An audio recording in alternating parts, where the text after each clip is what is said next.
that it be signed today instead of tomorrow. Will you be fine with that, Mr. President? Anong kapalit, sir? Hindi. Sampalin ko siya sa publiko. Hindi. Wala naman. Ngayon na. Wala pong ganunan. Mr. Chairman. I'll give you sampalin ko sa Mr. Chairman. Session suspended. Session suspended.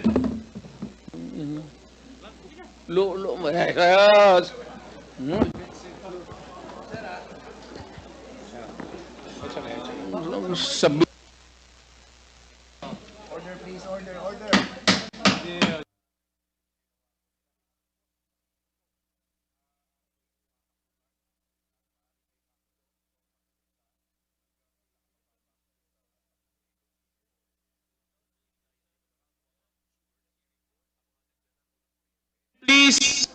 Please observe proper decorum.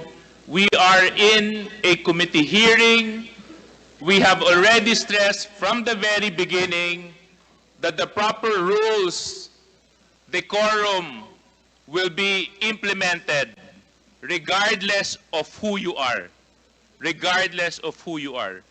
We live by a set of rules in Sa this. dami ng napatay na biktima ng EJK, hindi yon, no? Hindi yon yung makikita natin na na-minimize na talaga yung droga. In fact, tama ba to, Mr. Chair, na wala namang mga big fish na nahuli during your time?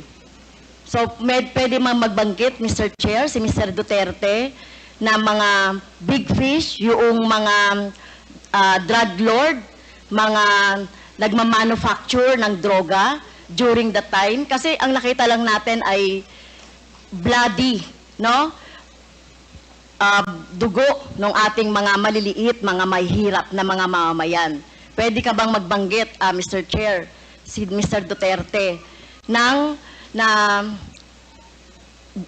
drug lord o malalaking smuggler ng droga na napatay or nahuli or napakulong sa panahon mo? Ma'am,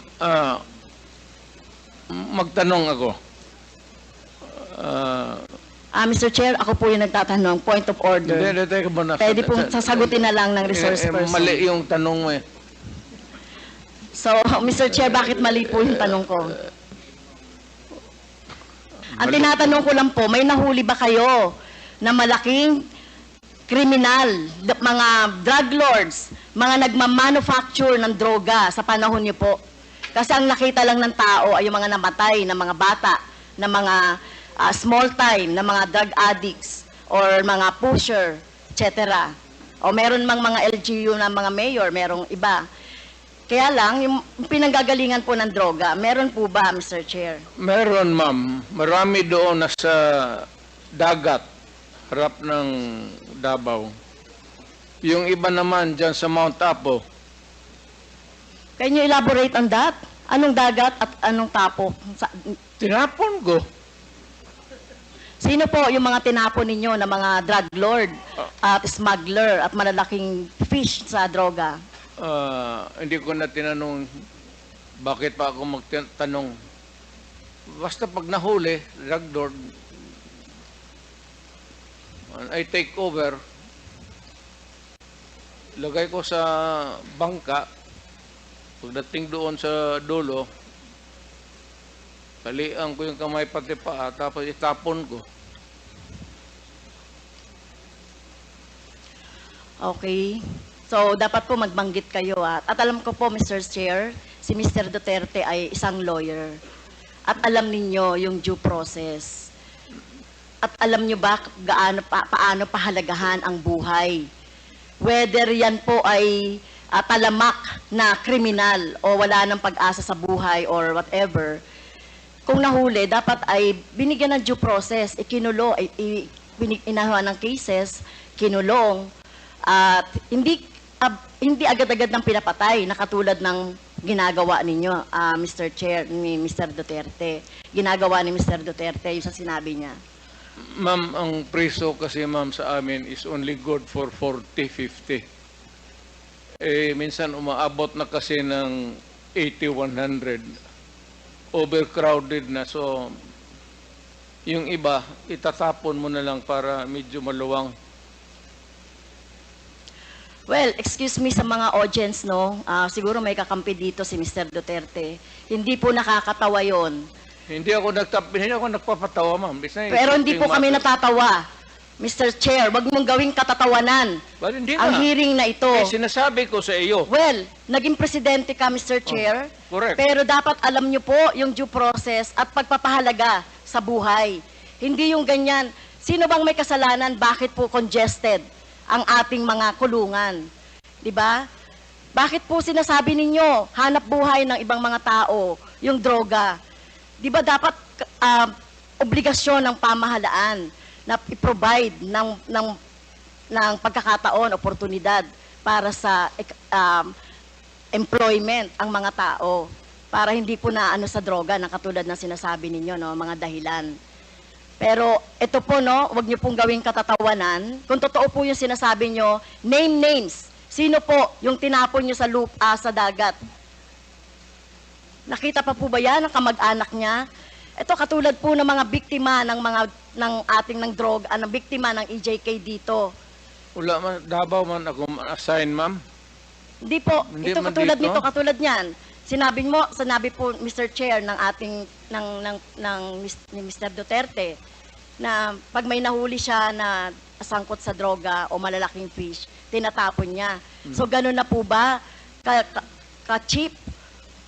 O wala kayong pagpapahalaga sa buhay ng tao? Kaya sa panahon ninyo ng war on drugs, no wonder 30,000 or less ang namatay sa panahon ninyo. Sa halip na gawin ninyo ay i-rehabilitate, bigyan ng trabaho, pero ang ginawa ninyo sa mga pulis, utusang patayin ang mga biktima ng droga. Tama po ba yun, Mr. Wala Chair? kasi akong trabaho maibigay sa kanila, ma'am, hanggang ngayon. It remains to be a problem. What you're mounting is still the same problem that we have had for all these years. Hanggang ngayon, nandiyan pa rin yung druga. Hindi yun matatapos. Hanap buhay nga. Pero hindi po siguro katulad nyo, no? At ito ay magsisilbing lesson, Mr. Chair, kay Mr. Duterte, no? At sa mga susunod na mga mamumuno sa ating bayan. Hindi po solusyon ang pagpatay, no? Kung walang mga hanap buhay, bigyan ng hanap buhay. Pagsikapan, dito nga, di ba? Ginagawa nga natin ng buong makakaya natin para bigyan ng kahit papaano ay tulong yung ating mga mamamayan. So hindi po ito dapat patayin, no? So mukhang mali po yung line of thinking Hindi ni dapat, ma'am. Pero kung talagang, Mr. Duterte. if the situation calls for it, I will not hesitate. And the police should not hesitate. Especially facing a criminal who is also going to kill you pag hinuli mo. Dapat patayin mo talaga. At ayaw ko makita na buhayan kasi gamutin mo pa sa ospital, magastos pa ang gobyerno, tapos tapon mo doon sa prisuhan, pakakainin mo pa. Tapusin mo na. That is my philosophy. And I don't believe in you, If Mr. you do Mr. not Chair. like if you do not like my ideology, fine. That's mine. Bahala ka na sa buhay mo kung ano yun. Opo. At bahala na rin po yung yung justisya, no, yung batas sa inyo po, whether dito sa bansa or sa ibang bansa po. Naging presidente Pero ako. kung ganyan po yung, Mr. Chair, kung ganyan ang line of thinking ni Mr. Duterte, na walang ganyan niya ituring ang mga mamamayan, na kapag hindi niya mabigyan ng hanap buhay, nagdroga yan, patayin na lang. So what kind of thinking of that, Mr. Chair? Right thinking. That's yours. What else can you think of? It's the right thinking. I don't believe in you. Well, Okay, next, I'm Mr. not Chair. asking you to believe in me. Okay, fine. Far from it. Fine, Mr. Chair. In same Senate hearing, Mr. Chair, Mr. Duterte said, encourage the criminals to fight. Encourage them to draw their guns. Yan ang instructions ko. And the only way na hindi kayo makulong, and to justify the killing is bigyan mo talaga ng panahon na lumaban. Okay? So, madalas po, Mr. Chair, no, nababanggit dito, self-defense ng mga pulis, yung ginagawa nilang pagbaril o pagpatay sa mga biktima ng or yung mga hinuhuli nila at pinapatay nila. So, as a lawyer, Mr. Chair, tanungin ko si Mr. Duterte, ano po ba yung elements of self-defense? When your life is placed in danger, whether as a civilian or a police, you have the right to defend. And if your life is in danger, kill the idiot in front of you, or you will die as an idiot. At yung kriminal, malayang but have the satisfaction of doing his thing. Okay. Yun po ba, as a lawyer, yun po yung inyong alam tungkol doon sa elements ng self-defense?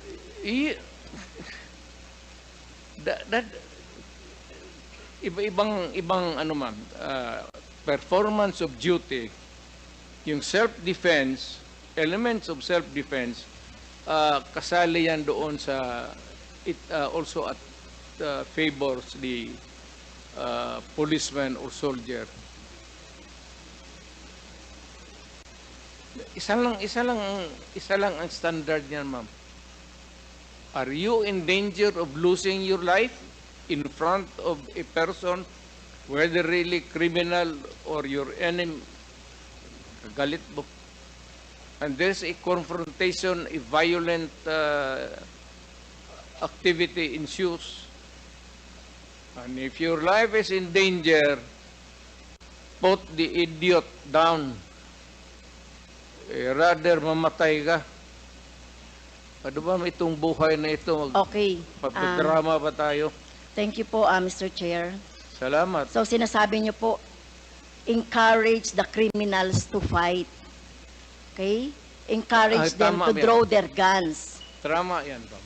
Okay? So, ang elements po ng self-defense ay, ang alam ko po, no, sa turo ng mga abogado, ay kung merong unlawful aggression. Eh, yung bata po, meron bang, yung napatay na mga bata, yung mga napatay na mga, basta na lang nakursunadahan, etc. So, wala ditong elements of self-defense, no? Number 2, reasonable necessity of the means employed to prevent or repel. So, ang nangyari na po, pinatay na agad no? Pinatay na agad yung biktima. Pangatlo po, yung lack of sufficient provocation on the part of the person defending himself. Pero sinasabi dito, sufficient provocation. Mr. Chair, mismo nga sa presidente, dating presidente, si Mr. Duterte, sinabi mo na nga sa instructions mo doon sa inyong mga pulis, encourage the criminals to fight, palabanin. Okay?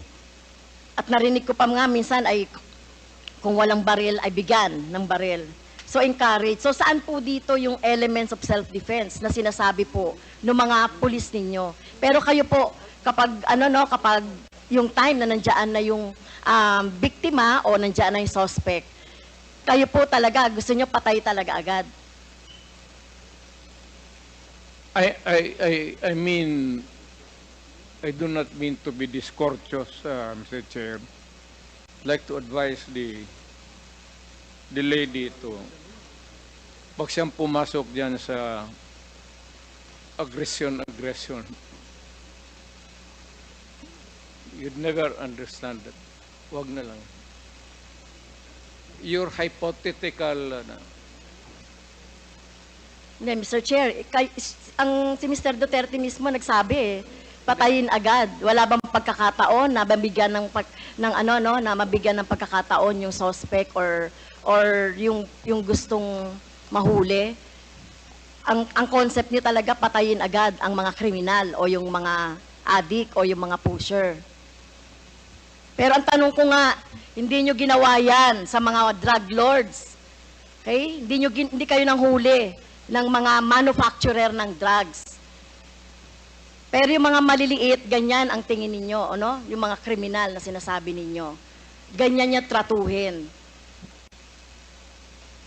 Ganon ako gagago. Excuse me, Tingin mo, point of order. ganon ako gagago? Point of order, Mr. Chair. Kanina Hindi sinabihan na- na natin na may rule na bawal gumamit ng manaswang salita or hindi Hindi magandang salita. salita. I'm using a word, ganon, am I that stupid? English yan. Ang Tagalog niyan is ganon ako gagago.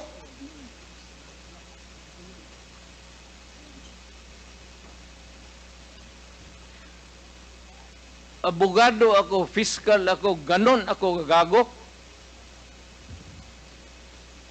Tama kayo, Mr. Chair, tama po si Mr. Duterte, abogado kayo. Pero alam ko, pag abogado, dapat alam niyo po yung due process of law. Alam niyo pong igalang ang karapatan at buhay ng tao, Mr. Chair. Huwag ka bang barurong, ma'am? You do not know me from Adam. Basta lang na anong narinig ninyo yung that's is Okay. You have 3 minutes Okay. left, Congresswoman Castro.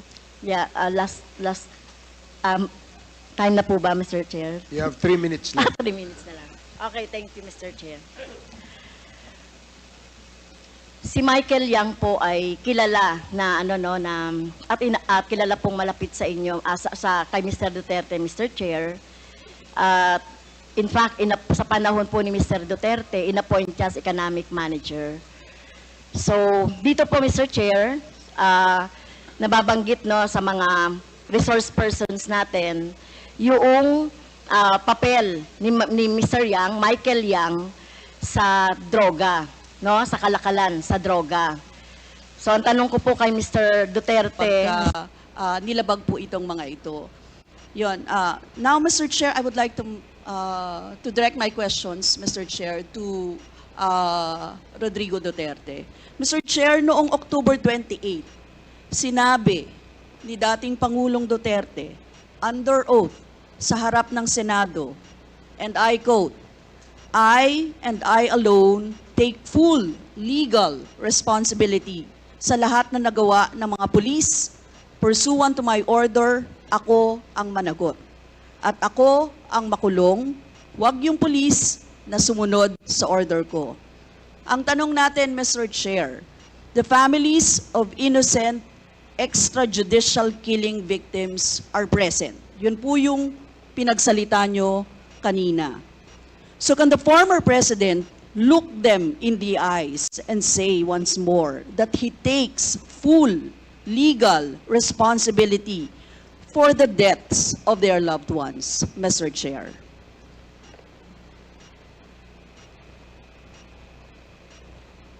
Mr. President, can you, what's the question? what is the question? Can you repeat the question? Mr. Chair, sinabi niya po na full responsibility. So, Mr. Chair, totoo ba yan? Correct. Very correct. Since I was a president, and there was this, until now, serious problem about drugs, I had to issue or make a policy statement about drugs. At all that happened, yung nangyari pursuant to my order to stop the drug problem in this country, akin yun. Akin na akin yun. Ako ang nagbigay ng order kasi Ginawa nila illegal or legal, akin yun. Thank you, Mr. Chair. I take full responsibility for it. Thank you, Mr. Chair. Yun po yung tanong ko. Yung families of innocent extrajudicial killings, kayo din. File the case in court. Mr. Walang Chair. problema. Nandiyan ang korte. Yes, Mr. Chair. Second question ko. Responsable kayo kasi polisiya nyo yon. Kumbaga, tatak Duterte. Dahil polisiya nyo rin yan, tama ba? Sa Davao. Nung nasa Davao pa kayo. Tama ba na tawagin po itong Davao model or Davao style? Mr. Chair?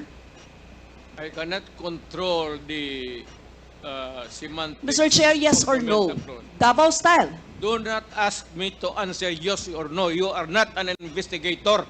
Mr. Chair, tayo po ay nasa investigasyon kasalukuyan, Yes, Mr. but you Chair. are not an investigator. Why are you asking me to answer Mr. yes Chair, or tinatanong no? ko lang naman. Chair, point of Session order. suspended.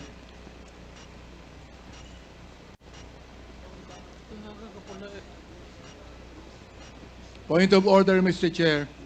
Ano ka, police? Point of order, Mr. Chair. The session is suspended for the meantime, so please, let's take time to calm things down, okay? Para ho maayos ang ating hearing sa ngayon.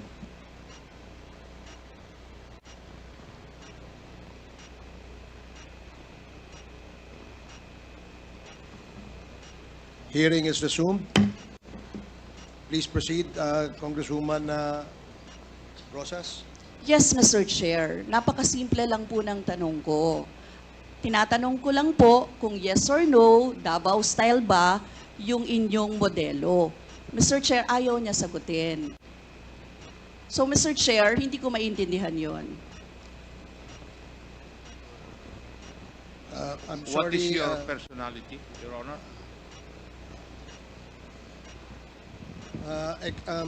If I may, Secretary Bello, we normally, the committee does not allow the counsel of the witness to speak because the role of the counsel is limited only to counseling his client on his rights. Hanggang doon lamang po. But we cannot ask you to answer any questions that will be asked by any of the members. And that is what Thank you, is in Your the Honor. rules. Thank you, Your Honor. Actually, I'm not answering the question of Congresswoman Rosas, Your Honor.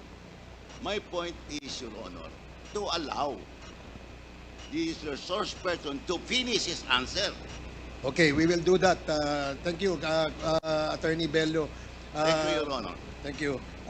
Congressman Brosas, maybe it is, perhaps the former president would like to elaborate on his answer. We may ask questions that is answerable by yes or no, and as much as possible, we would ask the resource person to say, only answer yes or no. But if he wishes to elaborate, and as long as it is germane and related to the answer to your question, we will allow that. But Yes. we will make it very, very short. Yes, Mr. Chair. Pwede namang mag-expound, Mr. Chair. Ang tinatanong ko lang, sa particular question na yon, maaari naman siyang sagutin ng yes or no. And then the explanation, Mr. Chair. Opo, opo.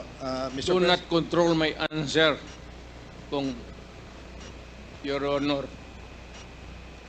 This is not an inquisition. It's a democratic process of investigation. Okay, thank you, Mr. President. Sana po, if there are questions that will be propounded by the members, hopefully, medyo, kung gusto po natin mag-elaborate, we will allow that, provided that kung maaari po sanang iksian lamang po natin nang sa ganun, malinaw. And for the members who wish to ask questions that are answerable by yes or no, please make the questions very clear para ho masagot po ng yes or no. Your Honors. So I hope para humaayos yung ating patakbo ng ating hearing sa ngayon. So please proceed. Thank you, Mr. Chair.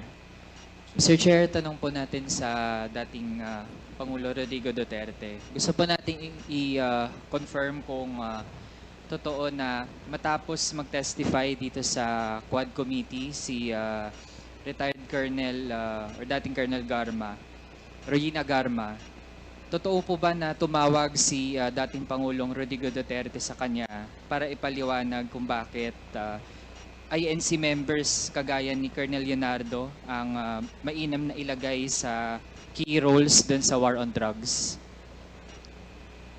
I will not do it. And I will never do it. And I did not do it.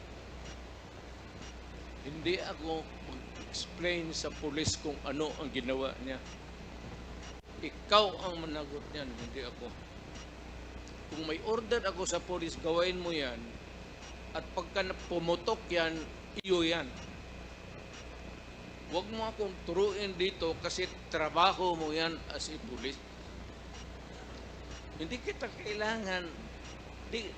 Sabi ko nga, 2 taon ako nagturo sa Police Academy, including criminal procedure and evidence. Hindi lang na sophisticated, raw lecture lang. Pero hindi ako nagsabi ng turo ng gano'n ka-stupid. I mean, you should maybe medyo habulin mo ang utak ko, Andre. Hindi ako ang presidente kung... Hindi ako. Mr. Chair, linawin ko lang yung tanong. Yung tanong ko po ay kung totoo ba na tinawagan ng dating Pangulo si Colonel Garma matapos mag-testify ni Colonel Garma dito sa Quad Committee. Hindi nga.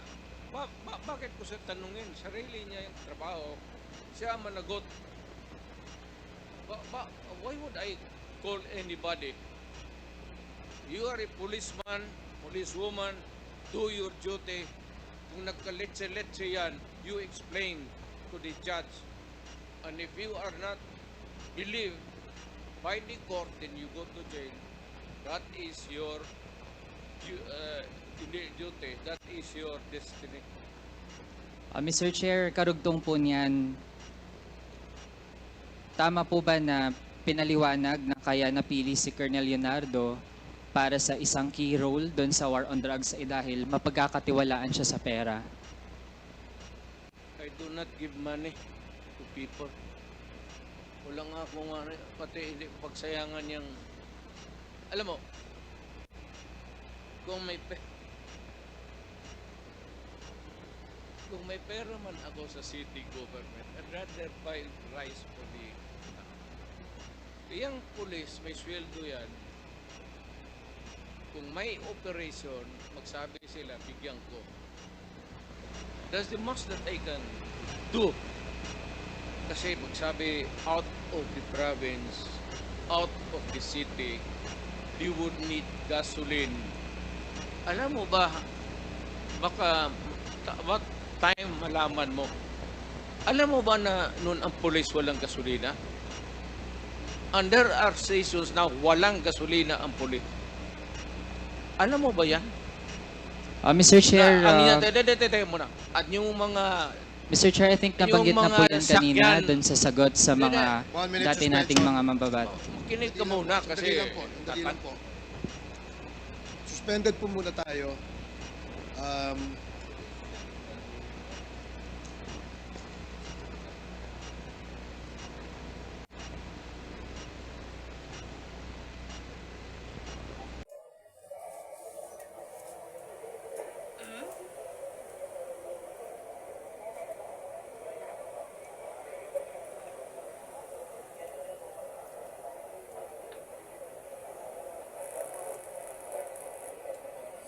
So if it's not reading is resumed.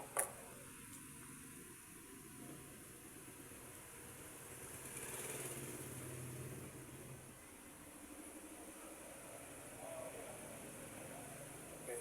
So hearing is resumed.